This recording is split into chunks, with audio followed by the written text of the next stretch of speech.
Hello friends, welcome to another video about the isolated pawn. This time we will look a game where actually white was able to push the pawn, d4, d5, exchange for the e6 pawn and get a very powerful piece on d5. So we will look the consequences of that. It was played by two greatest players of the all times. Akiba Rubinstein was playing with the white pieces against Rubinstein-Tartakower. So Rubinstein started with d4, e6, knight f3, d5, c4. So this is the queen's gambit declined.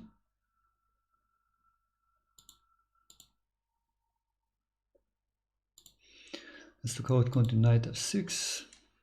So knight c3, d takes c4. Actually accepted, decided to accept the pawn. So we kind of transport queen's gambit accepted. Now black gives up the control of the e4 square, but later ready to attack the white pawn with c5. e3, a6, a4 to avoiding b5, c5, and here we are. Bishop takes c4, knight takes c6, castling, c takes d4.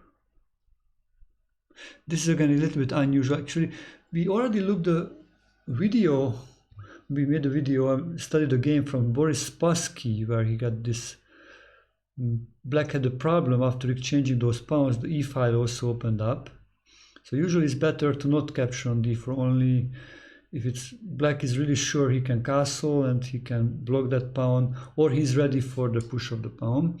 C takes d4, knight takes d4, like here. So black can play maybe something like bishop d7 if you don't want to go for the isolated pawn, because knight takes d4, because he cannot fix the pawn, so it's not it's not much sense to make the isolated pawn if he cannot fix it.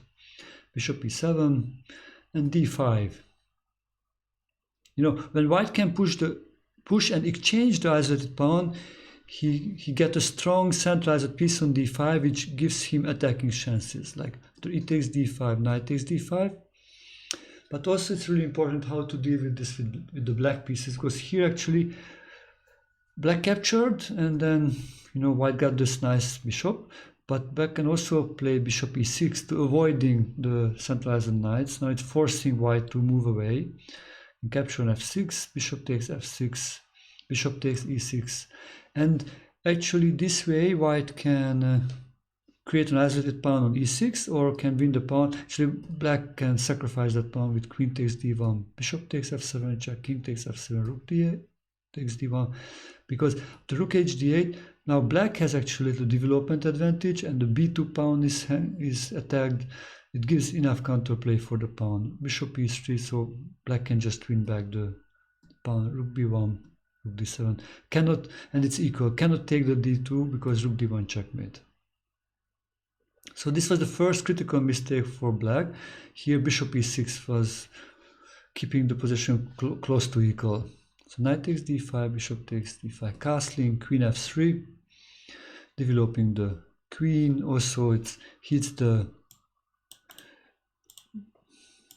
f7 and b7 pawns, bishop d6, rook e1. I think also here rook d1 was probably better because it's already, you know, putting on the same file like the bishop and the rook, bishop and the queen.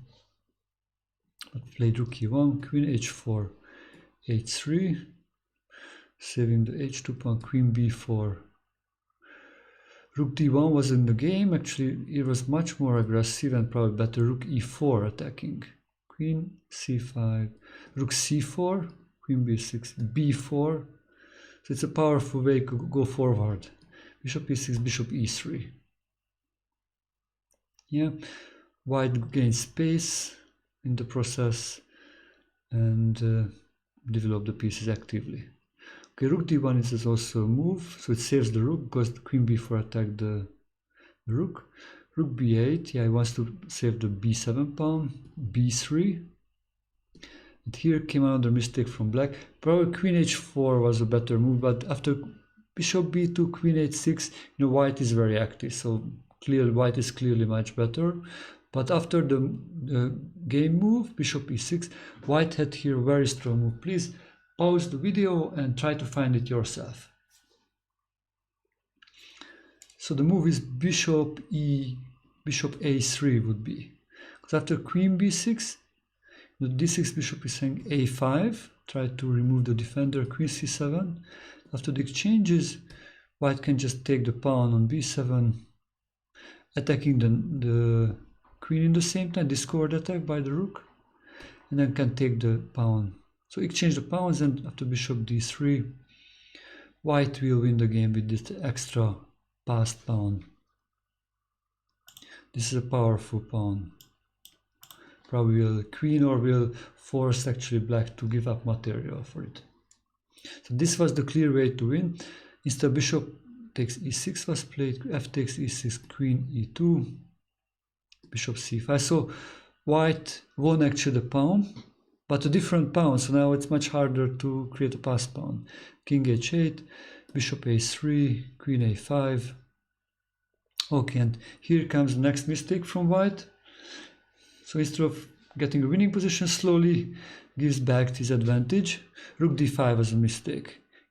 Yeah, it's just giving back the f2 pawn. It's not necessary. Better to exchange the bishops and with rook a2 protect that f2 pawn. And rook b8, queen d6. And white keeps the pawn and the good position.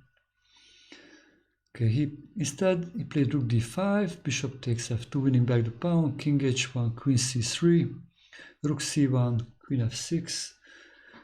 Yeah, white gets an active position, queen takes f6, rook takes f6, rook d7. And maybe quickly looking the game, it have that impression like black has nothing to do here. But actually, here came the last final big mistake, bishop e3. Because it's following this counter move. It's a nice move because of the back rank. Yeah, I cannot take the rook because of the back rank checkmate. Probably this is what he missed. And if rook d8, then bishop e7. But this, okay, let's just go back. So here instead of bishop e3, b5 was the move to save the pawn. Bishop b2, rook g6. It looks like white is attacking very much, but we can just protect the g7, and we come back with the bishop to a better square, and we give up the b pawn. But the rook endgame is probably just a draw, because also the white king is very much limited. Yeah, the rook is quite active, so this will be the draw. But after this big mistake, bishop e3, rook takes b7, and here came one other big mistake. Here the right move would be just rook d8. So keep the activity, like in the other case also, that was the thing to do. Here keep the activity. No, actually interesting, because here black wanted to be maybe active, and I don't know if it was conscious decision to give up the pawn, it was a pawn sacrifice, or it was a pawn blunder. But here instead would be better to keep the pawn. But now, after the capture, we should, instead of exchanging the rooks, would be better to try to be active. Bishop e7, rook takes c1, h5, opening up the back rank, and as you see, the black pieces are active. It's not easy to win the game with an extra pawn, and the opponent has active pieces. But here instead rook b6 was played instead of rook d8, rook b6, and after the exchanges, rook c6 cannot really move, opening up the back rank, bishop d6, rook d7, b4. Yeah, and then it's the black bishop cannot move because the a6 would be hanging, the rook cannot move because the bishop will be hanging, so just waiting for the end. And here comes a nice activation of the white king, g4, h takes g, h takes g, king g8, king g2, and the king goes to help to the passed pawn. King f7, king f3, bishop d8, king e4, king 8, king d5, g5, king e6, kind of total domination of the black pieces. Bishop b6, rook c8, check, bishop d8, cannot really move the pieces, bishop c5. Yeah, there's no move actually. Bishop cannot move, king cannot move, rook cannot really move on the 7th rank because then bishop b6. Rook b8, last trick. If white captures, that's a stalemate. Instead played rook c6, rook b7, b6, rook b8, rook c7, nice. It's a nice sacrifice. The idea of rook h7, rook h8 wins.